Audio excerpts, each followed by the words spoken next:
All right. We are back with another week of college football DFS, breaking down another Saturday DFS slate on DraftKings. And so I'm super excited to be here. My name is Josh Chevalier. I'm at CFF Guys on Twitter and get to hang out with the awesome crew at Fantasy Points and doing college football content. Darren, you want to let them know a little bit about yourself and where they can find you?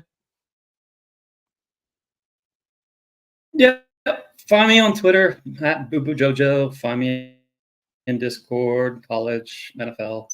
I'm always around. So that's where you can find me for sure. Sweet, man. Well, we missed you last week. But the show had to go on without you, unfortunately. But here we are. How was your vacation? Good. We had to actually open the door, look left and right because bears had invaded our cabin. So that was a first. Never had to open or look left and right, make sure the bears weren't there. So yeah, it was pretty amazing. We're up in the Smoky Mountains. It's crazy. I shared some pictures in the chat. It was great, dude. It was awesome. Yeah, that's beautiful up there. Like just that's awesome. 3-story cabin. A big family. Golly. That's cool, man. Well, I hope you're rested and refreshed and ready to break down a slate that neither one of us are super pumped about this week. But you know, we're gonna make lemonade out of lemons, my friend. Sometimes when it's not a good slate, there's actually some value because I think a lot of people are thinking the same thing. So let's dig into this, man. I'll let you drive the ship here and let us take off here. All right, cool. All right, we'll start with Syracuse and FSU. We had a total of 56. FSU favored by a lot, 17.5. So we were chatting a little bit. I don't think Johnny Wilson's going to play for FSU. They said it wasn't a long. When they say it's not going to be a long-term thing, they usually say if it's like a week or two. They didn't. A long-term thing is usually 2 to 3 weeks. So I'm super interested in Coleman. If he's going to miss the game, his target tree is just going to be massive. He's my favorite player of this game. Travis, you can get a lower ownership. I'm not sure if at Syracuse would be able to put up much of a fight overall. Not bad. I mean, they got a little bit of juice. They got a couple of cheap players. Hatcher's there. He's okay. He's a decent. I don't know if I want to stack this game, but my favorite piece right now is going to be Coleman if Wilson's going to miss the game. Yeah, no, I hear you. Yeah, for me, I'm kind of with you on trying to take advantage of Johnny Wilson being out. And I think I'm going to go Jaheim Bell at 4.1K. He's a guy that I think he played limited snaps last week, but saw some practice reports this week that he's looked really good in practice, like had maybe his best practice of the year this week.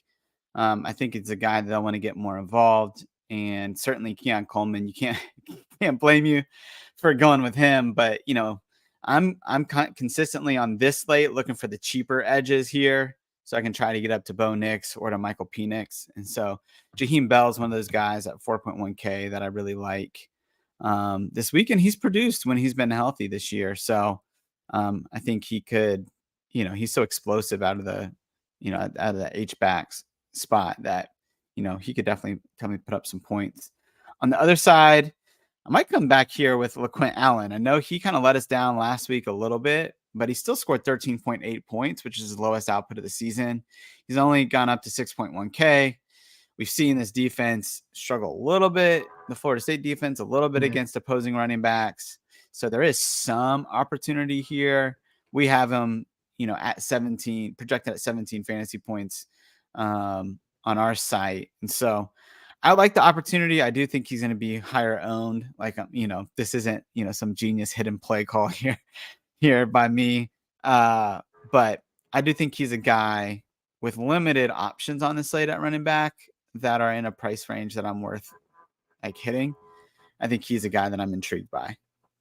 Yeah, makes sense. We've been just let you know, we've had insane amount of rain here in Florida. I mean, they canceled flights left and right in Orlando yesterday. A buddy of mine, he got stuck at the airport for like 4 hours trying to get back to New York. So just something to keep in mind. I mean, the whole East Coast has been going like that. Outside right now, it's about to get probably going to rain here shortly too. But maybe just keep that on the radar. It's an early game, and the storms have been coming in the afternoon. So if it was like a later game, I'd be probably a little bit more concerned. But something just keep an eye on. We'll talk about it in the chat. I'm sure we'll update weather. Yeah, that's really good. Cool. I like it. And all right, we can move on. We got Iowa State at Cincy. We got a 45 total, and Cincy is favored by 5.5. Emory Jones is the person who we'll be using here. He's super cheap. The total isn't the best, but with his running ability at that price, he allows a lot of other stuff to happen on this slate. Not much on the Iowa State side at all. Noel, I guess, is cheap. Beck, maybe. He's super cheap also. He's okay. And then we were talking about Kiner, the 6'6". I shared a picture in the chat that monster running back, 6'3", and I shared high school. He was like 221. You said he's up to 250. So that's so funny. It looked like it was photoshopped. That high school shot I showed you, that was pretty incredible. So he's a big plotter for sure. He almost reminds me of a bigger LeGarrette Blount. Back in the day, I'm older than people. Mike Allstott. But anyway, so Emory Jones is the main key here. I think he can run him naked, but that's my thoughts here. Yeah, I'm with you. I mean, Emory Jones, right? I think our big concern is how volatile he is, right? Like where he has, bad competition, he does well, and then good competition, he struggles.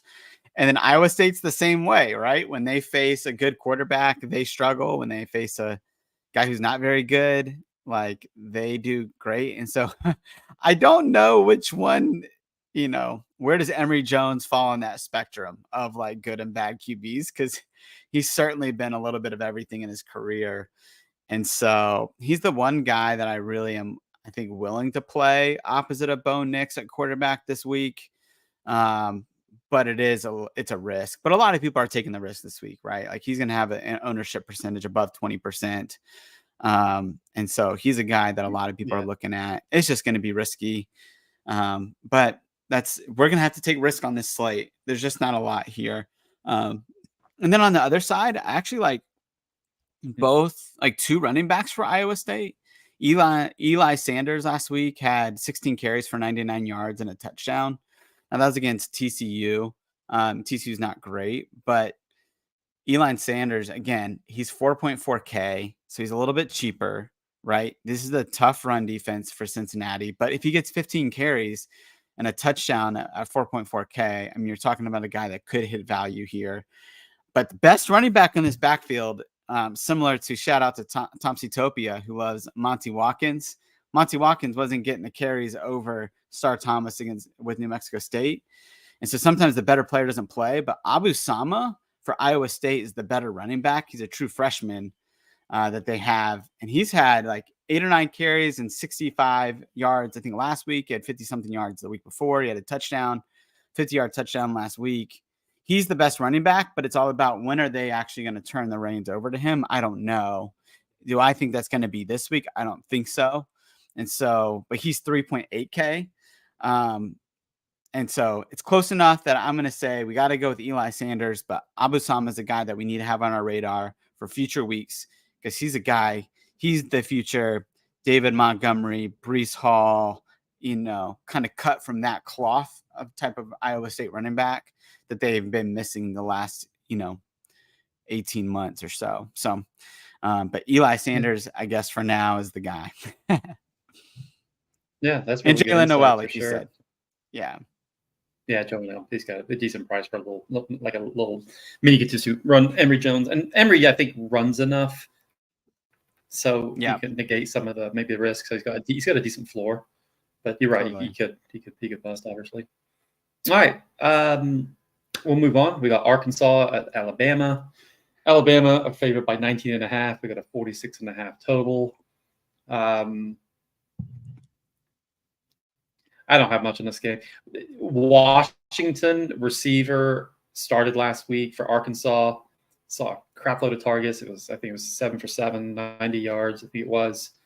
Injuries out there, but 20-point dogs on the road at Alabama against that defense. I don't like this game, really. Washington's a punt, I guess, if he's going to start again and get all those targets. But was it a 1 week wonder against a tough defense? Yeah. But we're looking for value on this slate. I'm hoping something pops tomorrow morning, and we'll discuss it in the chat, which will help us. But I don't have much in this game otherwise. Yeah, Washington's the guy for me on that side, right? Like I think same reason, cheaper. We do like it could have been a 1 week pop, but we know that Luke Haas, the true freshman tight end, was going off, with KJ Jefferson before that. So you just wonder if it's a scheme thing with Dan Enos as the coordinator. Like maybe it's just a position that they like to target. So I do find some promise there, but it's Alabama, right? And so we have to bake that into the factors that we're considering here. And there are some cheaper. I think this is the week of tight ends potentially, because there are tight ends that are just cheaper that we can get value on. I wish that Milroe wasn't dealing with a hamstring injury, because it does feel like, well, I don't know if he's going to have success throwing the ball. He could have success running the ball against Arkansas, but you never know with a hammy. He could end up popping it. And last week, I think the fact that he had negative rushing yards is an indicator that this is a true hamstring injury, that he's just kind of sitting back there. So sorry, that was a lot of words to say stay away. Yeah. My bad. That's fine. All right, we'll move on. Speaking of tight ends, we'll get to him in a second. We got Georgia, Vandy. Georgia's favored by 31.5 points. Woohoo! Total of 56. Bowers, his price has definitely changed since it was a few weeks ago. He's up there. His ownership's up there. His projection is really good. The guy's been an absolute beast, to say the least. Obviously, you got Beck and you got Edwards. I don't mind Bell as a punt running back, actually. He's super cheap. He's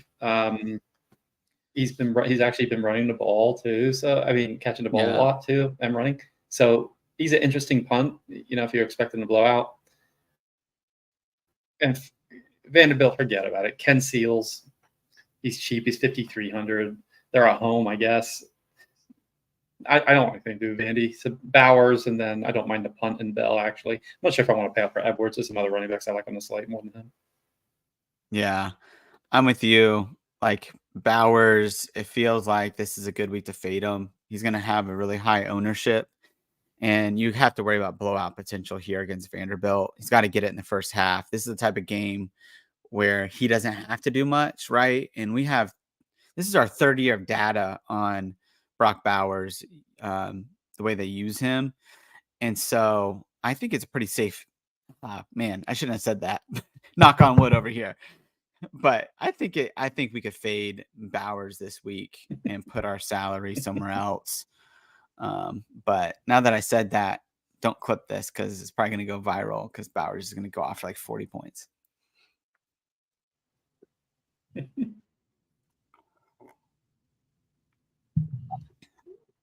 Right. All right, nothing else? And not much else in this game, right? Nah, I'm good. That's pretty much it. All right. We'll move on. Another crap game, unfortunately. Point for Michigan to play somebody better at some point in time. Indiana Hoosiers against Michigan Wolverines. Total of 45. Michigan's favored by 33. Corum Wilson. That's it. Nobody on the Indiana side. That's it. Yeah. No. I'm with you. I do. Game, in my opinion. Yeah. I think the one guy I'd consider otherwise is Henderson is finally down to a range that, you just wonder if they're going to try to get him right in the second half of this game. If it's a blowout against Indiana, maybe run him a little bit more, try to get his, whatever's going on with him, try to get that right at 4.9K. But again, I would not usually do this, but because the slate's so bad, I would consider him. But yeah, it's hard to get to the players that we really want in this game without just punting, the Washington Oregon game, which seems kind of hard to do. particularly in cash. Like certainly in GPPs, you could do that with a lineup or two, but hard to get more than that exposure to a guy like Quorum who's so expensive.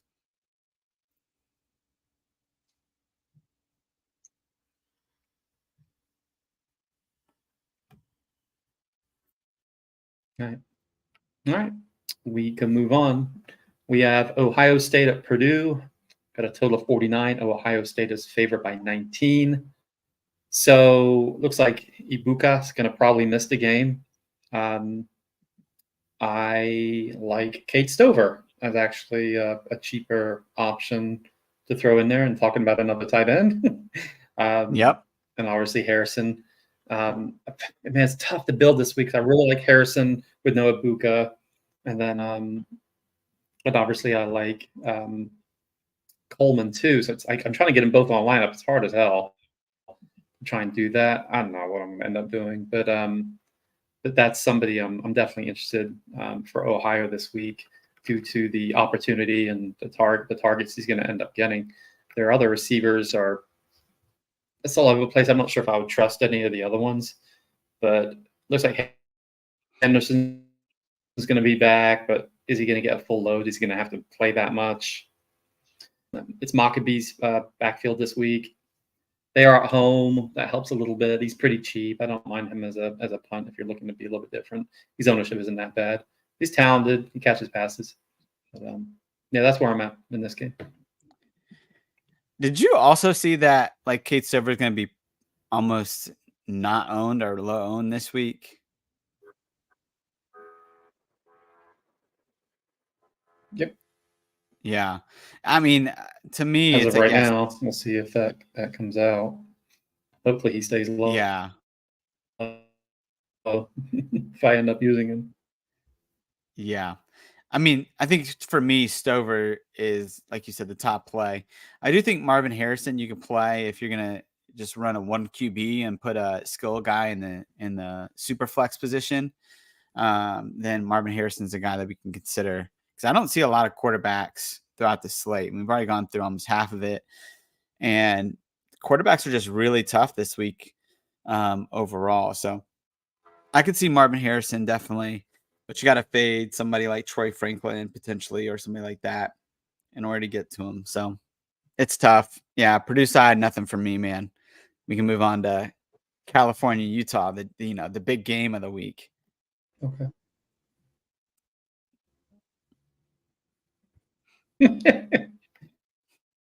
Well, I don't want anything to do with anybody on the Cal side. We had a 44 total. Utah favored by 13.5.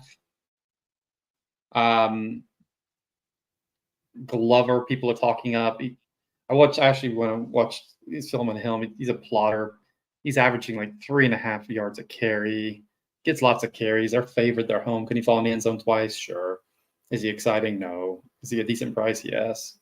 That's it. It's Glover. Nobody else in this game for me. Yeah, and I think even with Glover, it sounds like Jaquindon Jackson could be back this game, and like that's just going to muddy up that backfield even more. Oh, okay. Right. Yeah, I mean, there's a lot of question marks. I do wish there was a wide receiver for Utah that we could really hang our hats on because we just saw Arizona State and Elijah Badger have a lot of success against this defense. I mean, they're pretty bad against the pass, but guessing which wide receiver to pick here, that's a skill that I just don't have. So, yeah, I think it's tough here. So, yeah, I'm fading this game overall. Too many question marks.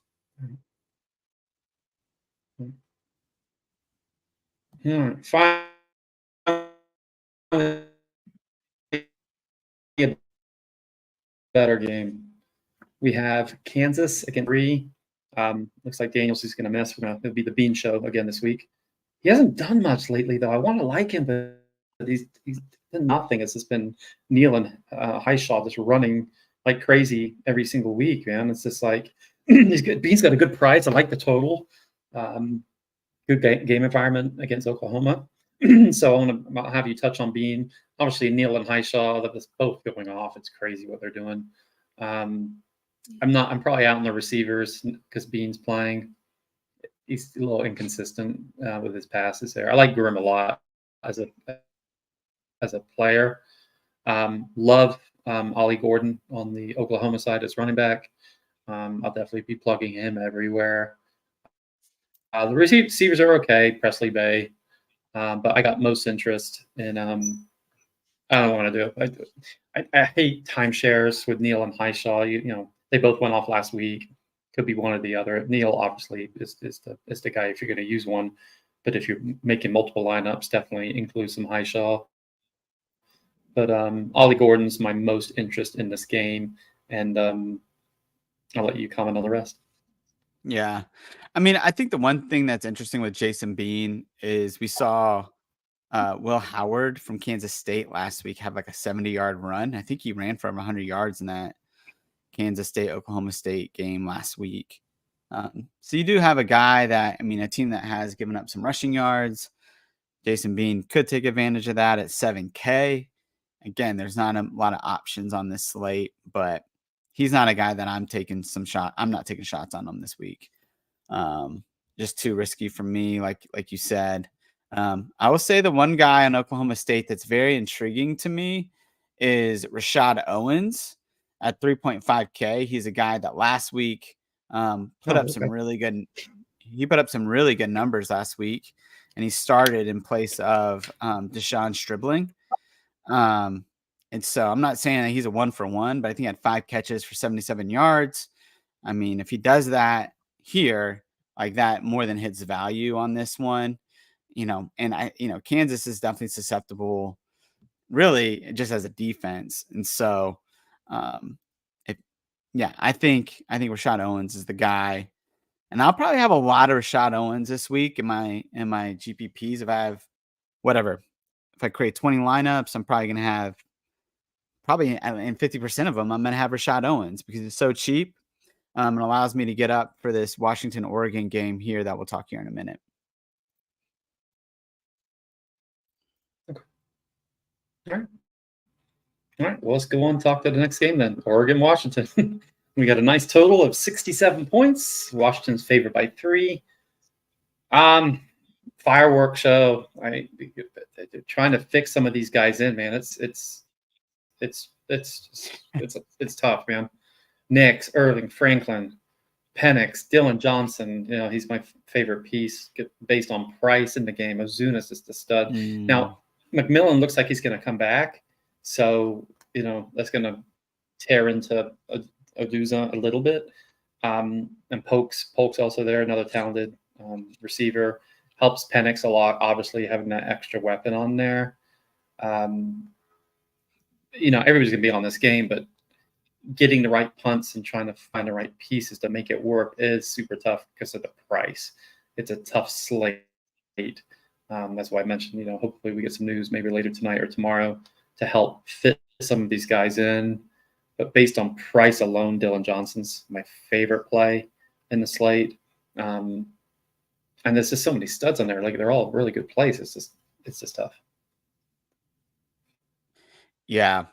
I think for me, it's who I think basically you got to go with who do you think is going to have more success or who has more outs. And I'm choosing in a lot of my lineups between Bo Nix and Michael Penix. And I'm going to play one of them, but I can't play both. And so I'm going to have more exposure to Bo Nix.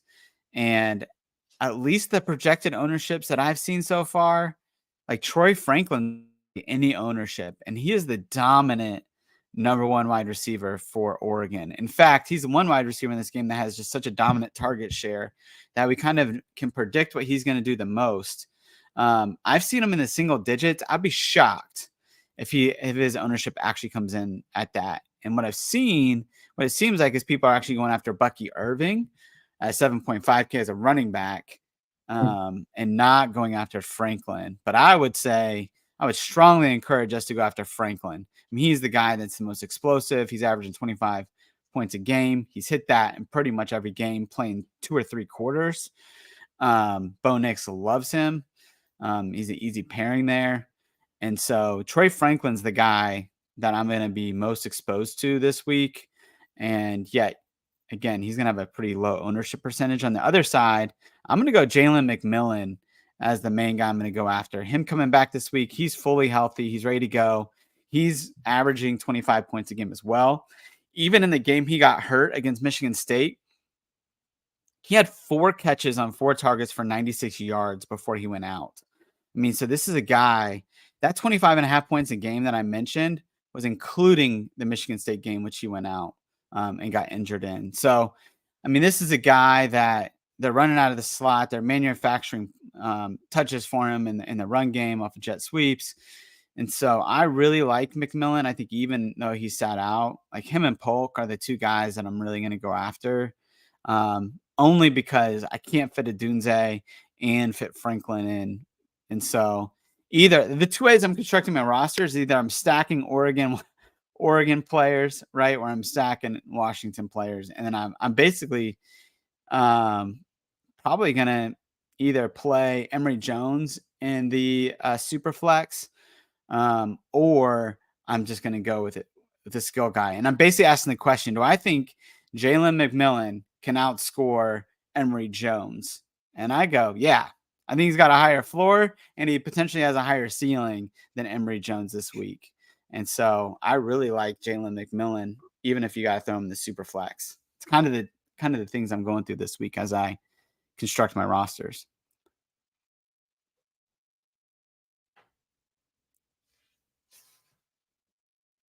Yeah, it's so funny you said that. Like a lot of the builds I'm making, it's like I'm not using 2 quarterbacks. It's like it's so tough right now. So, but we'll see. This will be a super fun game, obviously.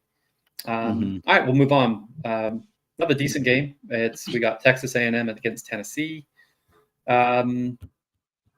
Moss at running back for Texas A&M is my favorite, along with Aeneas, if I'm saying it right, Smith. Wright and Small at running back for Tennessee. Kind of split. They're going back and forth. I'm not that interested. Keaton and Squirrel. They passed the ball around. They passed it around quite a bit there. Max Johnson's decent. Got a decent price. So you could do like a smaller Max Johnson, Aeneas Smith. But I don't know if I want to get any comeback in Tennessee. Like it's just like it's almost like a dartboard. They feel like the Chiefs to me. The Kansas City Chiefs got to get the right piece any week. It could be anybody. But Moss and Aeneas Smith are my favorites in this game. Yeah, I like both of those a lot. I think those are really good calls. I'm going to have a lot of Aeneas Smith in my lineups. I'm going to have some Moss when I'm not going Smith. So I really like that. On the other side, I will say GPPs like Squirrel White. He's the most talented player in that receiving core. He's a guy that they fed the last time they played. I think it was against South Carolina. I think he had 9 targets. And I think that's where they're going to go with him. I think they're going to try to funnel this offense through Squirrel White. And I think surprisingly, at least to me, I think they're going to funnel this offense through Dylan Sampson, the 3rd running back, but he's actually got the highest points because he's so explosive. Like they talked about, I saw an interview with their running backs coach this week, and he talked about they're going to have to manufacture touches for Dylan Sampson because he's just so explosive with the ball in his hands. And so I'm interested to see what that means. He's the one running back here that I'm going to go after in GPPs for Tennessee, because at 5.8K, and I'm gonna want some high ceiling guys here, but mainly I'm gonna go after Squirrel White for Tennessee, but only in GPPs. I'm not playing these guys in cash for the reason that you said. Yeah, that makes sense. All right, well, cool. All right, we'll move on. Illinois Fighting Irish against Maryland. We got a 50 total. Maryland's favored by 14. Love is out running back. We got that monster Fegan guy we talked about. Isaiah Williams is my favorite, probably one of my favorite receivers on the slate. I think I was looking at the matchup report, and you want to comment too. Henry's interesting. He hasn't done much for a GPP play. Man, I don't know. I think he's super interesting for like a super low owned guy who just hasn't done much lately at all. Altmaier's got a decent price. Not much else, but Isaiah Williams is obviously is my key target in this game. Yeah. Yeah, I'm with you on Isaiah Williams. I'm gonna have a lot of shares of him. I mean, the numbers this guy's putting up are crazy. All right. He's got 500 yards receiving, and he's getting what, 13 points a game basically, which doesn't sound like much, but that's because he has 0 touchdowns. Now, if he gets a touchdown, like, this guy's really gonna hit value, and he's gonna be pretty highly owned. I think you're gonna need him in your cash lineups. Again, we're looking for mid and low price guys that have a high floor and with a potential for more. And I think Isaiah Williams fits that mold. He's playing at Maryland defense that isn't very good. I think they're giving up 20 plus points to opposing wide receiver ones, and so there's a lot of potential here for Isaiah Williams. One wide receiver out of the slot that did really well against Maryland was Malik Washington for UVA. I mean, I think he had 7 catches for 170 yards and maybe a touchdown or 2. I don't think Isaiah Williams doesn't have that in his bag necessarily, but I do think a 784 and a touchdown game is completely reasonable for Isaiah Williams, and would fit kind of his profile in this game. Yeah, on the other side, it is tough. It's tough for me on, Maryland spreads the ball around so much that it's tough to figure out. Caden Fegan, though, your boy that you just talked about, I love Fegan. I'm curious. I do think he's the future RB1 here. And I think he fits the mold of what they like, but they just can't seem to get it going on the ground. I was very disappointed that against Nebraska, he had 5 or 7, 5 to 7 carries for like 15 yards. And so something's broken in that Illinois run game right now. And I'm not paying enough attention to Illinois to know what that is. But as much as I want to go after him, I'm just going to have to fade him until I see him do something.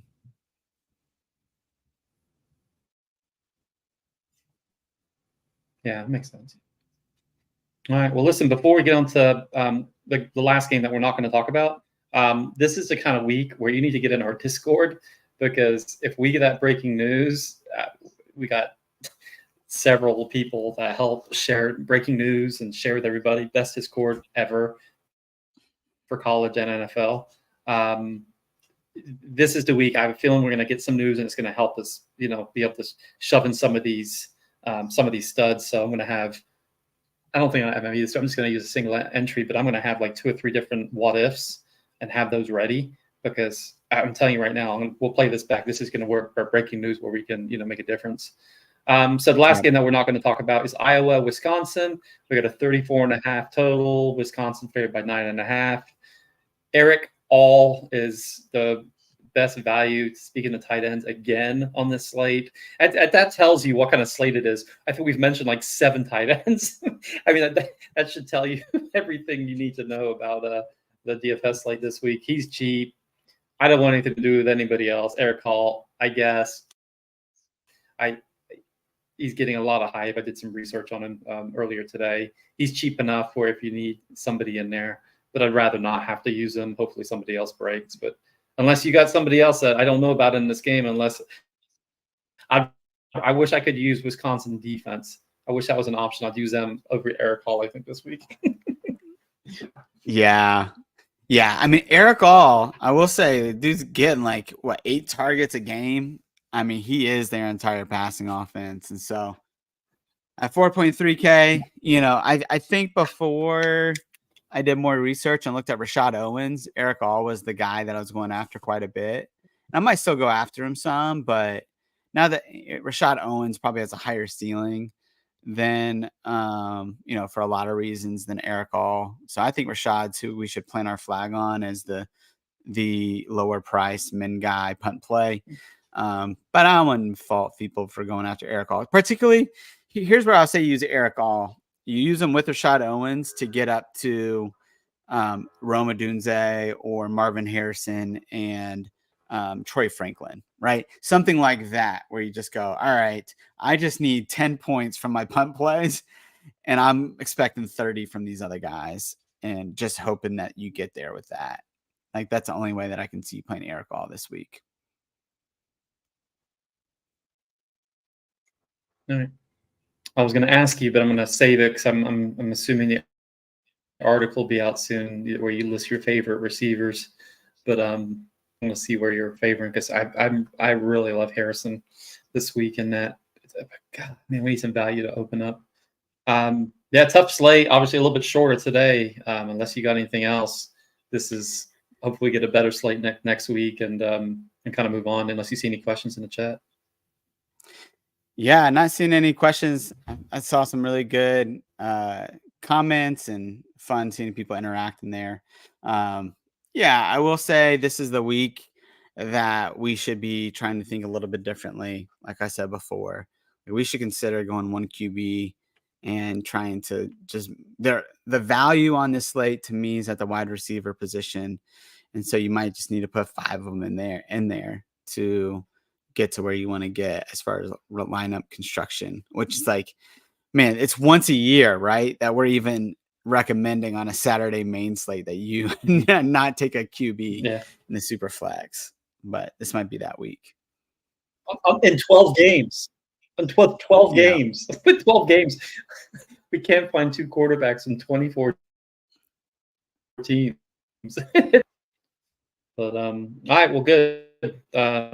Enjoyed the show with you today, Josh, and we'll be in the chat talking about tonight's 3-gamer a little bit, and then tomorrow's, and enjoy the show. Yeah, see you guys.